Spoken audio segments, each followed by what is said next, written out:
कक्षा 12वीं विषय भौतिक शास्त्र वेस्लियन स्कूल के यूट्यूब चैनल के माध्यम से यहाँ पर हम पढ़ते हैं 8वां अध्याय विद्युत चुंबकीय तरंगे। आपके जो स्कूल वाला जो ऐप्स है इसमें 3 टॉपिक मिलेगा, विस्थापन धारा, विद्युत चुंबकीय तरंगे और विद्युत चुंबकीय स्पेक्ट्रम। इन तीनों टॉपिक को एक ही वीडियो में यहाँ पर शेयर किया जा रहा है। तीनों में से किसी भी टॉपिक को आप खोलोगे तो तीनों का डेफिनेशन, तीनों के बारे में वहाँ पर बताया जाएगा। ठीक है, तो कोई भी एक आप खोल के देख सकते हो उसमें से। तो सबसे पहले हम यहाँ पर पढ़ते हैं एम्पियर का परिपथी नियम। एम्पियर का परिपथी नियम क्या होता है? किसी बंद परिपथ के अंदर जो चुंबकीय क्षेत्र होता है उसका रैखिक समाकलन उस धारा का होता है μ0 गुना, जहाँ पर μ0 जो है निर्वात की चुंबकनशीलता है और I जो है ये है धारा। फिर हम देखते हैं यहाँ पर विद्युत चुंबकीय तरंगे क्या होती है। विद्युत चुंबकीय तरंगे वे तरंगे होती है जो एक दूसरे के लंबवत तल में विद्युत क्षेत्र और चुंबकीय क्षेत्र के ज्यावक्रीय दोलनों से बनी होती है तथा ये दोलन तरंग संचरण की दिशा के लंबवत होते हैं। ये कहलाता है विद्युत चुंबकीय तरंगे। इनके गुण क्या होते हैं? विद्युत चुंबकीय तरंगे अनुप्रस्थ प्रकृति की होती है। निर्वात मतलब जहाँ पर वायु नहीं है वहाँ भी ये संचरित हो सकती है।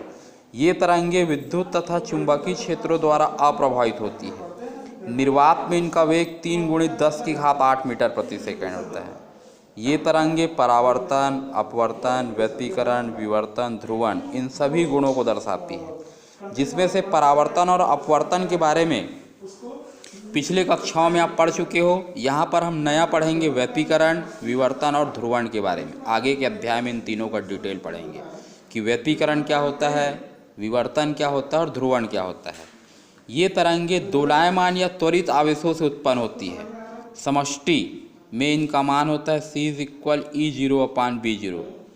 C प्रकाश का वेग है, E विद्युत क्षेत्र और B जो है ये चुंबकीय क्षेत्र है।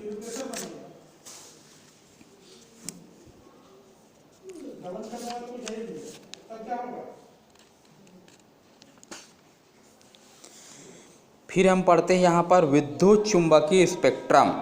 विद्युत चुंबकीय स्पेक्ट्रम क्या होता है?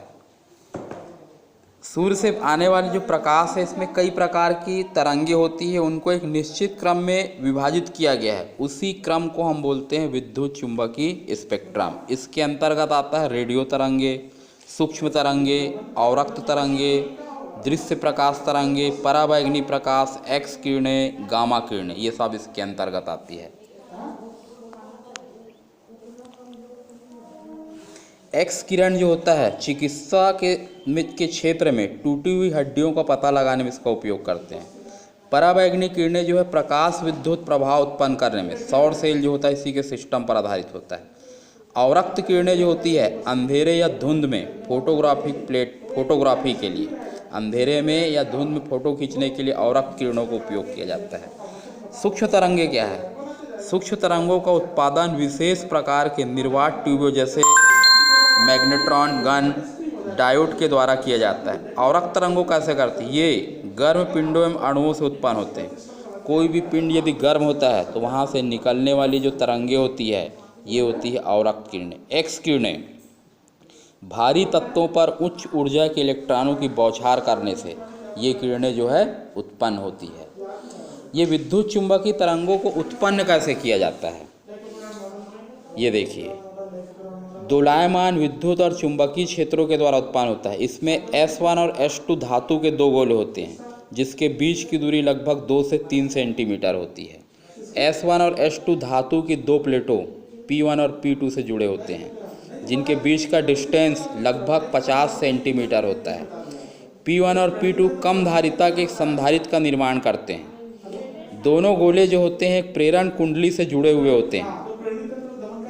जब इसके बीच हाई वोल्टेज लगाया जाता है तो यहाँ स्पार्किंग होने लगता है जिससे विद्युत चुंबकीय तरंगे निकलती है। इन तरंगों का पता संसूचक D की सहायता से लगाया जाता है। यदि यहाँ स्पार्किंग होने से जो तरंग निकल रहा है यहाँ पर पहुँचेगा तो यहाँ भी स्पार्किंग होने लगेगा, पता चलता है कि तरंगे यहाँ पर पहुँच गई है। सबसे पहले इसका प्रयोग वैज्ञानिक हर्ट्ज ने किया था।